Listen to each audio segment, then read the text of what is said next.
Hello everyone, कैसे हैं आप लोग? उम्मीद करते हैं अच्छे से होंगे। आज हम लोग क्लास 11 के बेसिक सेक्शन में पार्ट 11 करेंगे। हम लोग अभी तक नंबर सिस्टम पढ़े, लॉग पढ़े, कल इक्वेशन के बारे में पार्ट 0-10 पे हम लोग बात किए। जो लोग सीधे इस पार्ट पे आ गए हैं वो बेसिक का 001 से 0011 तक 10 तक देखते हुए 11 तक पहुँचिएगा। अब बेसिक में हम लोग 10th तक जो आप पढ़े हैं उसी पे चर्चा कर रहे हैं। थोड़ा सा आज कोऑर्डिनेट सिस्टम के बारे में मैं चर्चा कर लूँ। 10th में आपका यह पढ़ा हुआ है। बेसिक में वही चीज़ हम अभी बता रहे हैं, लॉग को छोड़कर। लॉग सिर्फ आप नहीं पढ़े थे, बाकी सारा चीज़ पढ़ा हुआ है। जहाँ कुछ कमी है या अगर भूल गए हैं तो उसको रिवाइज करने का मैं कोशिश कर रहा हूँ। मेरा नाम सेतु सिंह हुआ। आज मैं बेसिक में कोऑर्डिनेट सिस्टम पार्ट 011 मतलब 11वां भाग आज पढ़ा रहा हूँ। कोऑर्डिनेट सिस्टम हम लोग लिख दिए। अब सबसे पहले यह बताइए कोऑर्डिनेट ज्योमेट्री होता क्या है। अब जब यह क्वेश्चन आता है, बच्चे बोलते हैं तो डिफिनेशन आप पूछ रहे हैं। डिफिनेशन अगर आपको समझा हुआ होगा, कंसेप्ट समझा हुआ होगा, कभी भी कोई परेशानी नहीं होगा। ध्यान से समझिएगा। आप ज्योमेट्री पढ़े हैं, उसको कहा जाता है यूक्लिड ज्योमेट्री। Euclid geometry. बच्चे घबरा गए होंगे, यूक्लिड ज्योमेट्री क्या? अरे 10th तक जो आप ज्योमेट्री पढ़े उसको यूक्लिड बनाया तो वह यूक्लिड ज्योमेट्री के नाम से जाना जाता है। इसी ज्योमेट्री का प्रेजेंटेशन जब हम लोग अलजेब्रा के द्वारा मतलब अलजेब्रिक इक्वेशन के द्वारा जब ज्योमेट्री को हम लोग पढ़ेंगे, अलजेब्रिक एक्सप्रेशन के द्वारा उसको प्रेजेंट किया जाएगा, तो जो मैथमेटिक्स निकल के आएगा वही कहलाता है कोऑर्डिनेट ज्योमेट्री। क्या कहलाता है? Coordinate geometry. इसको 2D के नाम से भी बोलते हैं। 2D मतलब क्या? Two dimensional geometry. अब इस तरह आप खींचते थे, यह ओरिजिन था, यह x था, यह x डैश था, यह y था, यह y डैश था। इस दोनों के बीच 90 डिग्री एंगल बनता है। इसको रेक्टेंगुलर एक्सिस कहते हैं। जब x एक्सिस और y एक्सिस के बीच 90 डिग्री बने तो उस एक्सिस को रेक्टेंगुलर एक्सिस के नाम से जाना जाता है। रेक्टेंगुलर एक्सिस मतलब x और y। लेकिन क्या 90 नहीं भी बन सकता है? हाँ, देखिएगा, या 90 नहीं, मैं जान के तिरछा बनाया। x और y के बीच यहाँ पर 90 डिग्री नहीं बन रहा है। एंगल जो है 90 नहीं है। पाई मतलब π/2 मतलब पाई का वैल्यू 180 होता है। ट्रिग्नोमेट्री में पढ़िएगा। हो सकता है अभी आपको नहीं समझ में आ रहा हो तो मैं डिग्री भी लिख दिया। अगर x एक्सिस और y एक्सिस के बीच 90 डिग्री बनता है तो उसको रेक्टेंगुलर एक्सिस बोलते हैं। x और y एक्सिस के बीच अगर 90 डिग्री नहीं बने तो उसे ऑब्लिक एक्सिस बोला जाता है। क्या बोला जाता है? Oblique axis. हालांकि कोऑर्डिनेट ज्योमेट्री में 10th से लेकर 11th तक, 11th में आपका यह एक पूरा यूनिट ही है, बहुत लंबा चैप्टर है, बहुत इंपॉर्टेंट कंपटीशन के व्यू से। तो हम लोग जब कोऑर्डिनेट ज्योमेट्री शुरू करेंगे वहाँ पर इसका चर्चा करेंगे। अभी मुझे उतना ही जानकारी देना है जिसका हम लोग यूज कर पाए अलग अलग मैथमेटिक्स। तो अभी के लिए आप इतना जानिए कि x एक्सिस और y एक्सिस के बीच अगर 90 डिग्री बनता है तो उसे रेक्टेंगुलर एक्सिस कहते हैं। अगर 90 डिग्री नहीं बनेगा तो उसे ऑब्लिक एक्सिस कहते हैं। 95-99% क्वेश्चन आपको रेक्टेंगुलर पे होता है, कभी कभी ऑब्लिक एक्सिस का जरूरत पड़ता है। अब देखिए, इसको मैं एक ही पार्ट में कर दूंगा, ज़्यादा डेप्थ में हम लोगों को नहीं जाना है। जो कुछ कंसेप्चुअल बातें हैं उसे मैं यहाँ आज रखूँगा। x एक्सिस है या y एक्सिस है, ठीक है। अब यहाँ पर इधर x क्या होता है? पॉजिटिव होता है। इधर x क्या होता है? निगेटिव। इधर y क्या लेते हैं? पॉजिटिव। इधर y क्या लेते हैं? निगेटिव। यह जो आप चार्ट देख रहे हैं OX, XOY, इसको फर्स्ट क्वाड्रेंट बोलते हैं। X डैश OY इसे सेकेंड क्वाड्रेंट बोलते हैं। X डैश OY डैश इसे थर्ड क्वाड्रेंट बोलते हैं। XOY डैश इसे फोर्थ क्वाड्रेंट बोलते हैं। 4 क्वाड्रेंट है, इसमें दोनों पॉजिटिव है, मतलब इसका साइन पहले x फिर y, प्लस प्लस होता है। इस क्वाड्रेंट में माइनस प्लस लिया जाएगा। इस क्वाड्रेंट में पहले कहीं भी x कोऑर्डिनेट का सिस्टम है, P का कोऑर्डिनेट एक्स वाई, पहले एक्स होगा फिर वाई होगा। अब इस क्वाड्रेंट में माइनस माइनस होगा और इस क्वाड्रेंट में प्लस माइनस होगा। ये चीज आप पढ़े हुए हैं 10th में। मतलब क्या, यह x है या y है। इसको हम लोग ऐसे बोल सकते हैं x greater than 0, y greater than 0। Negative है x less than 0, y greater than 0। इसको क्या बोलेंगे, x less than 0, y less than 0। इसको क्या बोलेंगे, x greater than 0, y less than 0। तो हम लोग क्वाड्रेंट देखें, या first second third fourth. Origin क्या हुआ, point of intersection of x axis and y axis is called origin. Origin वह पॉइंट है जो x के लिए और y के लिए कॉमन पॉइंट है, और ओरिजिन पे ही x और y एक्सिस 90 डिग्री का एंगल बनाता है। उम्मीद करते हैं चलो मैंने जितने बातों को आज कोऑर्डिनेट सिस्टम का रखा उसे आप समझ गए होंगे। इसको जल्दी से उतार लीजिए।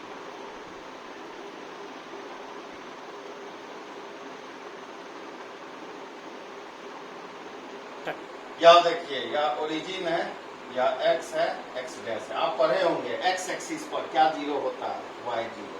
लिख दिए y जीरो।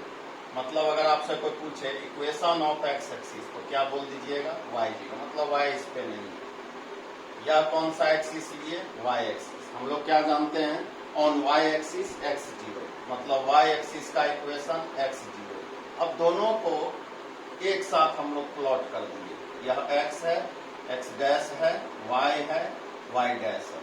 अब आपको पता है लीनियर इक्वेशन 10th में आप पढ़े होंगे। कोई भी अगर इक्वेशन आपको दे दिया, दो लीनियर इक्वेशन, बोला इससे क्या समझते हैं, तो यह नहीं बोल देना है कि x और y का सॉल्यूशन है। मेरा कहने का मतलब है x plus y 10, x minus y 2, दो लाइन है, मतलब linear equation in variable x and y। इसका क्या मतलब समझते हो, तो वह आपसे यह नहीं पूछ रहा है कि value of x and y, इसका मतलब पूछ रहा है। तो आप बोलिए यह दो स्ट्रेट लाइन है जो एक जगह कट रहा है, और जहां पे कट रहा है वह कॉमन पॉइंट है। कॉमन पॉइंट मतलब क्या, मतलब जो दोनों का x है दोनों का y है, दोनों इक्वेशन में जब पुट करेंगे सेटिस्फाई करेगा, मतलब वह कॉमन पॉइंट है। उसी तरह x एक्सिस का इक्वेशन क्या है, y इक्वल टू 0, और y एक्सिस का इक्वेशन क्या है, x इक्वल टू 0। ये कॉमन पॉइंट है, मतलब सॉल्यूशन। x का सॉल्यूशन 0 और y का सॉल्यूशन 0। यही कारण है कि ओरिजिन का कोऑर्डिनेट 0 0 होता है। यहीं से कोई भी इनिशियल पॉइंट शुरू होता है, रेफरेंस यहीं से लिया जाता है। ये लॉजिक है। उम्मीद करते हैं इन बातों को आप समझ गए होंगे। यह लिखने का तरीका है, प्लॉट करने का यह मेथड है। इसको जल्दी से उतार लीजिए।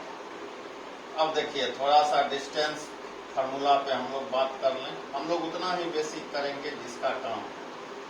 डिस्टेंस मतलब क्या, एक कोऑर्डिनेट ले लिए, a का कोऑर्डिनेट x1 y1 और b का कोऑर्डिनेट x2 y2। इसके बीच का डिस्टेंस लेना है। क्या होगा फार्मूला, x1 माइनस x2 का स्क्वायर और y1 माइनस y2 का स्क्वायर। डिस्टेंस के बारे में आपको मालूम होगा, डिस्टेंस कभी भी नेगेटिव नहीं हो सकता। क्यों नहीं हो सकता, जब डिस्टेंस में कोई भी यूनिट नहीं हो, तो यूनिट से इसको डिनोट करेंगे। और एक चीज जान लीजिए, जब डिस्टेंस इवेल्युएट करना हो तो हमेशा पॉजिटिव लेंगे। किसी भी क्वेश्चन में अगर डिस्टेंस दिया हुआ हो, गिवन हो, दिया हुआ हो, दोनों लेंगे, पॉजिटिव नेगेटिव दोनों। अब अगर आपसे कोई पूछ दिया कि डिस्टेंस क्यों पॉजिटिव होता है, आप ऐसे सोचिए कोई भी वैल्यू हम यहाँ रखेंगे, पावर क्या है, ऑड या इवन, इवन। अगर इवन पावर है तो वैल्यू क्या आएगा, पॉजिटिव। इसका भी वैल्यू क्या आएगा, पॉजिटिव। और दो पॉजिटिव का सम कभी नेगेटिव हो सकता है क्या, नहीं। इस ऑन दिस बेसिस हम कह सकते हैं distance can not be negative. अब यूनिट्स, अब आपको कोई बोल देगा ए लाल टी शर्ट वाले, ए ब्लू जींस वाले, अच्छा लगेगा, नाम से बोला जाता है। उसी तरह डिस्टेंस में भी अगर कुछ नहीं है मेजरमेंट तो आप वहाँ यूनिट्स लिख दीजिए। यह क्या है, कभी भी जब डिस्टेंस का इवेल्युएशन होगा तो हमेशा पॉजिटिव लेना है। डिस्टेंस अगर किसी क्वेश्चन के अंदर दिया होगा तो दोनों साइन को लेना है, यह ध्यान रखिएगा, बहुत काम का चीज है। देखने में साधारण है लेकिन बहुत असाधारण बातें हम लोग कर रहे हैं। चुपके से मैं बोलते हुए निकल रहा हूँ, जब आप सोचेंगे तब आपको समझ में आएगा। यहाँ तक में कोई दिक्कत तो जल्दी से उतार लिए होंगे। अब यह देखिए, यह है कार्टेशियन कोऑर्डिनेट और यह है पोलर कोऑर्डिनेट। यह क्या है भाई, अब ऐसे समझिए। हम लोग ओरिजिन खींचे, इधर x है, x डैश है, y है, y डैश है, इस तरह से लिख दिए। यहाँ पर एक पॉइंट प्लॉट किए, यहाँ से एक लेंथ ऑफ परपेंडिकुलर ड्रॉ किए। आपको पता है O से M का डिस्टेंस x और P से M का डिस्टेंस y। यह जो P है यह फ्रेम ऑफ रेफरेंस है, मतलब O से इतना दूरी तक गया और फिर ऊपर कितना ट्रेवल किया इस पॉइंट के लिए, ऐसे गया, इस तरह बता रहा है लोकेशन। फिर मैथमेटिशियन लोग सोचे ऐसे भी लिखा जा सकता है। इसी चीज को अगर हम लोग मान लीजिए यह P है, उन लोगों का कंसेप्ट आया कि यहाँ से यहाँ, ओरिजिन से यहाँ का डिस्टेंस r है और थीटा है, इसको तो r थीटा से डिनोट किया जा सकता है। यह भी लोकेशन बताएगा। तो कभी भी x और y अगर लिखा जाए तो उसे कार्टेशियन कोऑर्डिनेट कहा जाता है। कितना यहाँ से यहाँ तक का डिस्टेंस है और कितना थीटा का रोटेशन हुआ, r थीटा से लिखा जाए तो इसे पोलर कोऑर्डिनेट कहते हैं। आप लोग पढ़ेंगे फिजिक्स में भी, मैकेनिक्स सब जब पढ़िएगा वहां पर इसका बहुत एप्लीकेशन है। उम्मीद करते हैं यह बातें आप समझ गए होंगे। दोनों केस में इसका फ्रेम ऑफ रेफरेंस लेना है, तरीका बदल गया। E = mc², डिपेंड करता है आप पर बिजली बनाना है या बम बनाना है। देखिए यह है सेक्शन फार्मूला, 3 सेक्शन है इसके अंदर। पहला हो गया इंटरनल डिवीजन, दूसरा सेक्शन है मिड पॉइंट फार्मूला, और तीसरा सेक्शन है इसका एक्सटर्नल डिवीजन। सारा पढ़ा हुआ चीज है, मैं डायग्राम बना देता हूँ। यह A है, यह B है। A का कुछ कोऑर्डिनेट होगा x1 y1, B का कोऑर्डिनेट x2 y2। बीच में मतलब यह नहीं कि मिडिल में, कहीं भी A से P का कुछ रेशियो होगा m और B से P का कुछ रेशियो होगा m। x क्या हो जाएगा, आपको फार्मूला मालूम है, 10th में आप पढ़े हुए हैं, mx2 nx1 बटे m प्लस n, और y = my2 ny1 बटे m प्लस n। अब यहाँ क्या लिखा हुआ है, मिड पॉइंट, ध्यान से समझिएगा। A का कोऑर्डिनेट x1 y1 और B का कोऑर्डिनेट x2 y2 हम लोग ले लिए। यहाँ पे x y लिखा है, m और n। अगर P मिड पॉइंट है, आप ऐसे समझिए, इस स्टिक का लेंथ 10 मीटर है, बीच से काट दिए। 10 मीटर का स्टिक था, बीच से काट दिए, कितना में बचेगा, 5। अगर रेशियो में देखें 1:1, मतलब m का वैल्यू 1, n का वैल्यू 1। अब आप यह बताइए कि यहाँ लिखा हुआ क्या है, कौन सा डिवीजन है, इंटरनल डिवीजन। इंटरनल क्यों है, A B के बीच में डिवाइड कर रहा है P जाके, इसीलिए इस डिवीजन का नाम क्या है, इंटरनल डिवीजन। यहाँ मिड पॉइंट है, यह भी इंटरनल डिवीजन है। क्या फॉर्मूला इसका है, mx2 nx1 बटे m प्लस n। m और n के जगह 1 पुट कर दिए, 1 × x1 बटे 1 प्लस 1। x का वैल्यू कितना होगा, x1 plus x2/2। Similarly y का वैल्यू y1 प्लस y2/2। जल्दी से इसको उतारिए।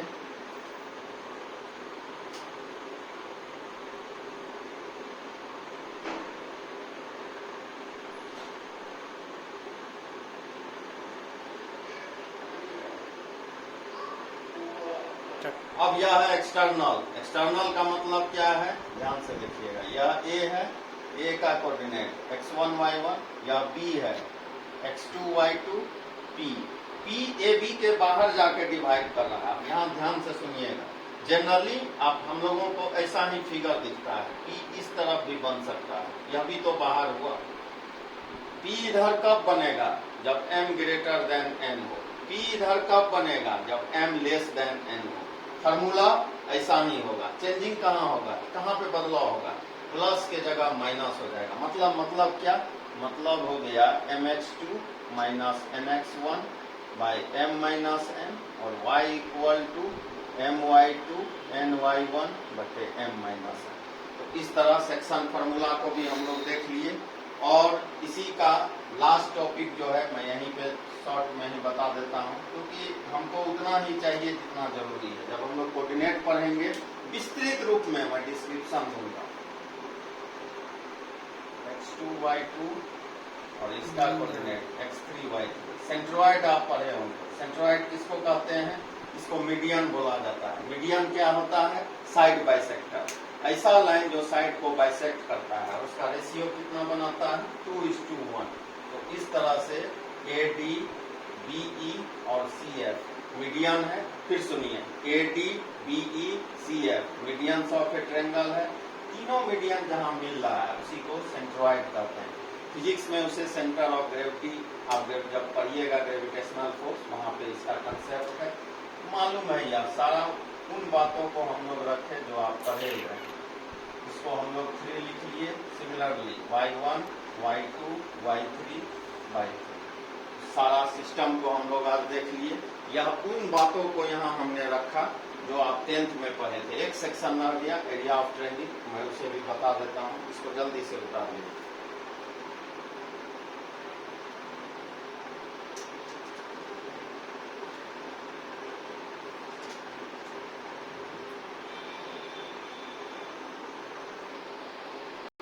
Area of triangle. Area of triangle में हम लोग डायग्राम बनाए A, B, C। और इसी को कोई बहुत लोग ऐसे लिखता है A, B, C। कभी भी एक चीज सीख लीजिए, अगर ट्रायंगल, क्वाड्रिलेटरल, पेंटागन, हेक्सागन बनाते हैं तो अभी से इस तरह लिखने का आदत डालिए। कौन सा डायरेक्शन है? क्लॉकवाइज या एंटी क्लॉकवाइज? अरे घड़ी कैसे चलता है भाई? ऐसे कि ऐसे। यह कौन सा डायरेक्शन है?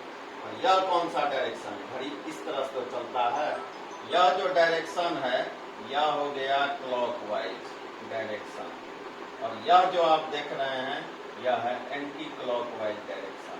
Anti clockwise direction. तो हमेशा इसका आदत डालिए। मतलब नहीं समझे? अरे वर्टेक्स जो भी लिखते हैं, ट्रायंगल, क्वाड्रिलेटरल, पेंटागन, हेक्सागन, इस तरह से लिखिए ABC। यह सही तरीका।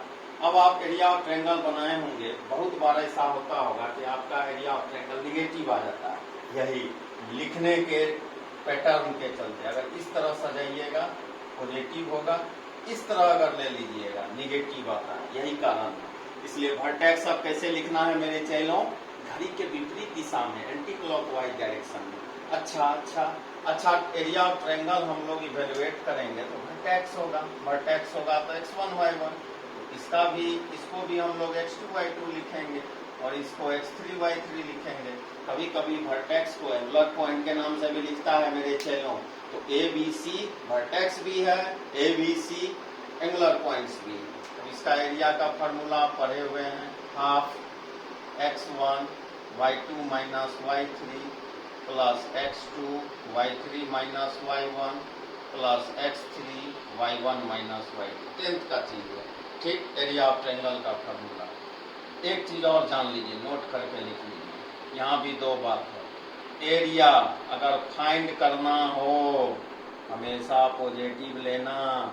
एरिया अगर गिवन हो डिस्टेंस के तरह, दोनों सिंबल हम लोग यूज करेंगे।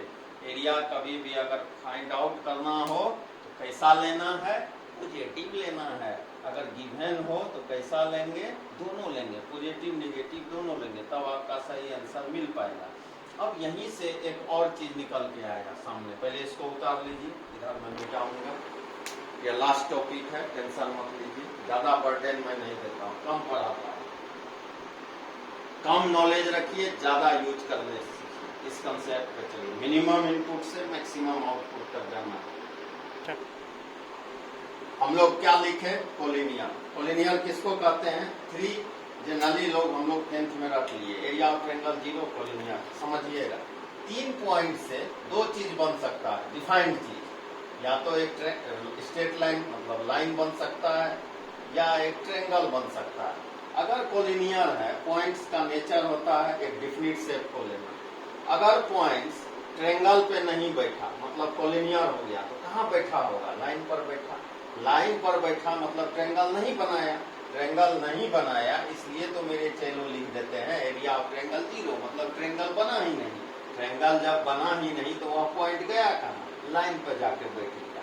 तो लाइन पे बैठा तो कोलिनियर हो गया। अब एरिया ऑफ ट्रायंगल का क्या फॉर्मूला होता है, एक्स हाफ को मैं लिख देता हूँ, half x1 y2 minus y3 plus x2 y3 minus y1 plus x3 y1 minus y2 0, और final condition x1 y2 minus y3 plus x2 y3 minus y1 plus x3 y1 minus y2 equal to 0।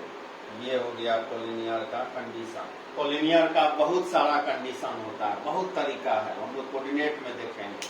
अभी हम लोग जल्द ही trigonometry शुरू कर रहे हैं। उस ट्रिग्नोमेट्री में थोड़ा थोड़ा बेसिक का जरूरत है, उसी को हम लोग देख रहे हैं। बेसिक जैसे खत्म होगा 2 से 3 दिनों के अंदर मैं ट्रिग्नोमेट्री स्टार्ट कर दूंगा। मेरे चैनल का नाम है simple and easy technique for you, tense to Setu Singh. बहुत बड़ा नाम, छोटा कैसे करें, सेतु सिंह यूट्यूब में टाइप कीजिएगा, मैं प्रकट हो जाऊंगा। प्ले लिस्ट में जाना है, क्लास 11 के वीडियो को खोलना है, देखना है, अपने मित्रों के भी शेयर कर दीजिए ताकि लॉकडाउन में उन लोगों का भी पढ़ाई स्थगित नहीं हो। साथ साथ लाइक भी कर देना है, शेयर भी कर देना है। सेतु सिंह पार्ट 0, 1, 2 के साथ आप लोगों के समक्ष पुनः उपस्थित होगा, इस उम्मीद, इस विश्वास के साथ कि जो छात्र सीधे 0, 0, 0, 1, 1 पे आए हैं वह 0, 1, 2 पे जाने से पहले 0, 0, 1 से 0, 1, 1 तक का वीडियो देखकर आए, बेहतर होगा। धन्यवाद।